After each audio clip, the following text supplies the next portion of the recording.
Greetings, Keith Prather here with the NCM Powersports update.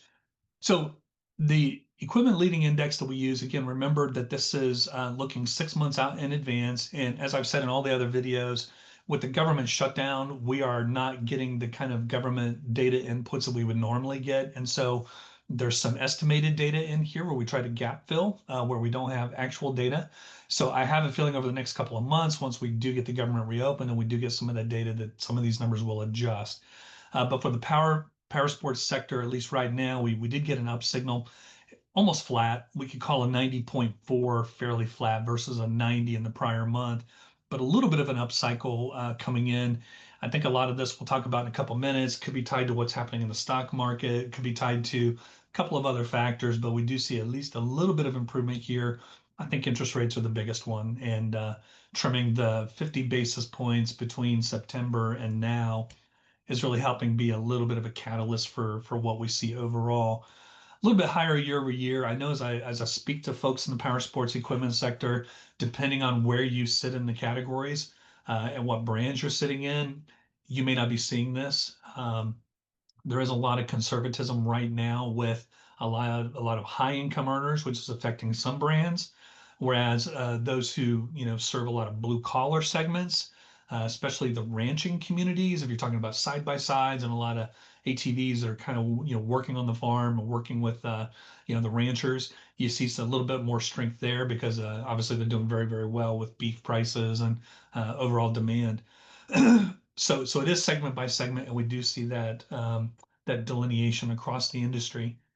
A couple more things here. The retail sales index, though, is not performing as well as maybe the demand index. Again, that demand index I just showed you looks ahead over the next 6 months. The retail sales index then is sort of what's actually happening right now.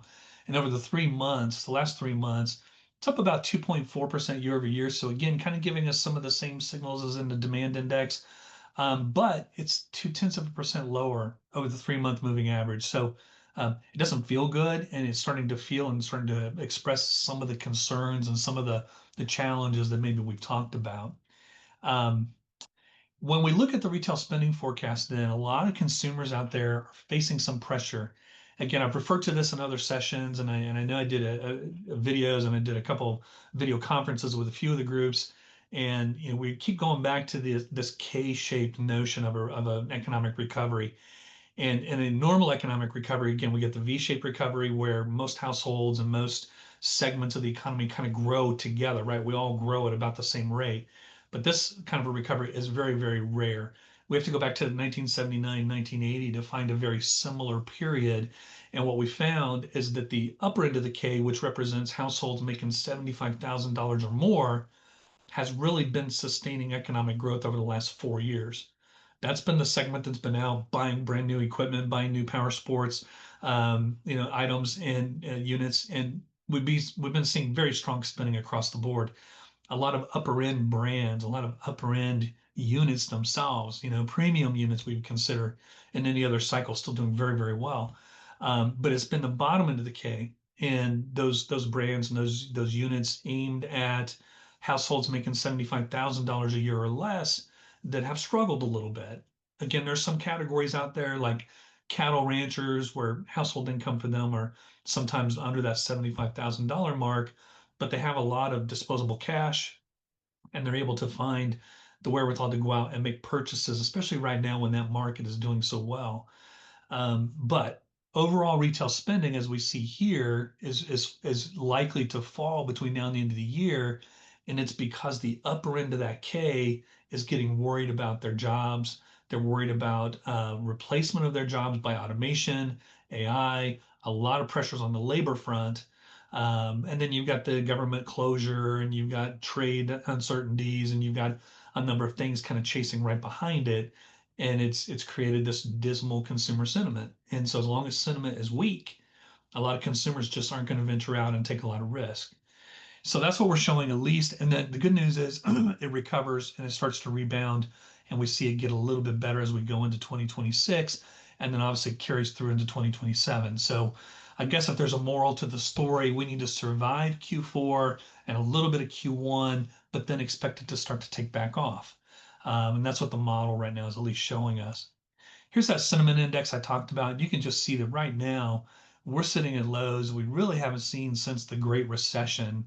And this was the worst economic period since you know, since the Depression.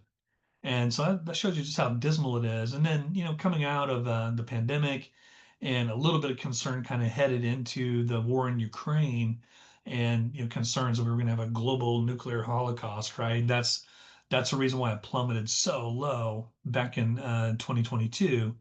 But then since, it's climbed back out a little bit, but still sitting on bottom overall. So we want to see the sentiment index return. And again, a couple catalysts out there that I think could do that. Let me see if I have it here. Yeah. Um, the big catalyst will be interest rates. And if interest rates come down another 50 basis points, like they're expected to, right? We see the Federal Reserve right now, they've trimmed 50 basis points in the last 90 days. Right now, their own forecast shows them trimming at least one more time this year, probably in December, and then maybe one more time early in Q1 before they go into a pause mode. A lot of things that could change that forecast, right? So don't hold me to it. But those 50 basis points, based on where interest rates are today, those 50 basis points are critical because historically, when they've hit that threshold, it has become a stimulant type of economy, and it has created a bit of a surge in what I call big ticket item purchases and discretionary item purchases. Right, these are non-essentials, but a lot of people will go out and make those purchases because interest rates are lower, because they do have maybe some job stability. They're not worried about their wages, and off they go. Construction segments are also going to be interesting to watch. Watch what happens because non-residential is supposed to surge along with a lot of manual labor positions and wages are going to do very, very well. And I saw some stats and I talked about this in one of the prior videos, but they believe that more millionaires will be created in the blue collar industries and manual labor industries over the next 5 years than in any other segment, maybe except for, financial stock market. More millionaires created. And that's going to be because just there's so much demand there. The flip side of it is that we have so much concern with what AI is going to do. We estimate right now roughly 4 million jobs could be lost over the next 36 to 48 months because of the role of AI. And that will be offset as we get to the end of the decade, as I've talked about many, many times, by baby boomer retirements.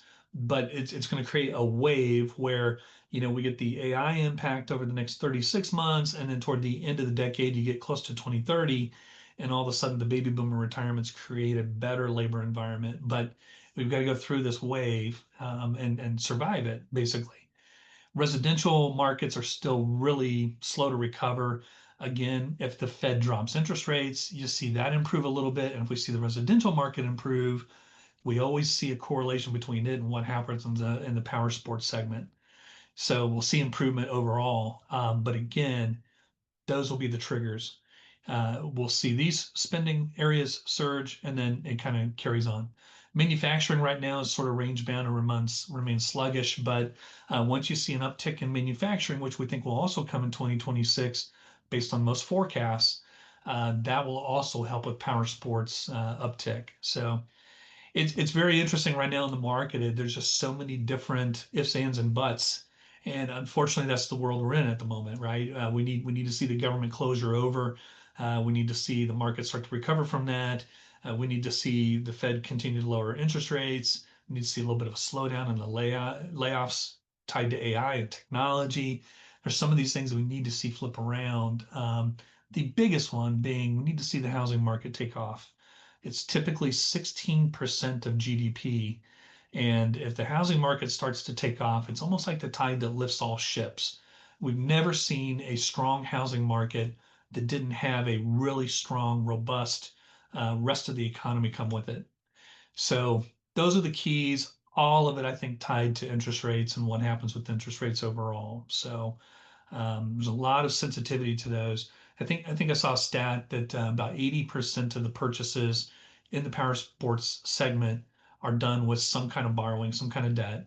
And there's an 83% correlation between interest rates coming down and actual dealership traffic and actual purchases.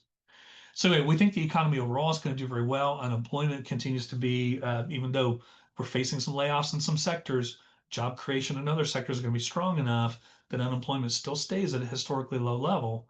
So the opportunities will be out there. Um, Again, if I have an area of worry, I'm worried about the upper end of the K because that's where a lot of our growth has come from in the past. And if we have to transition from the upper end of the K providing our growth to the bottom end of our K recovering and providing that growth, or maybe the middle of it, middle income households, that's a tough transition. That is a very tough transition, and we'll have to watch that happen.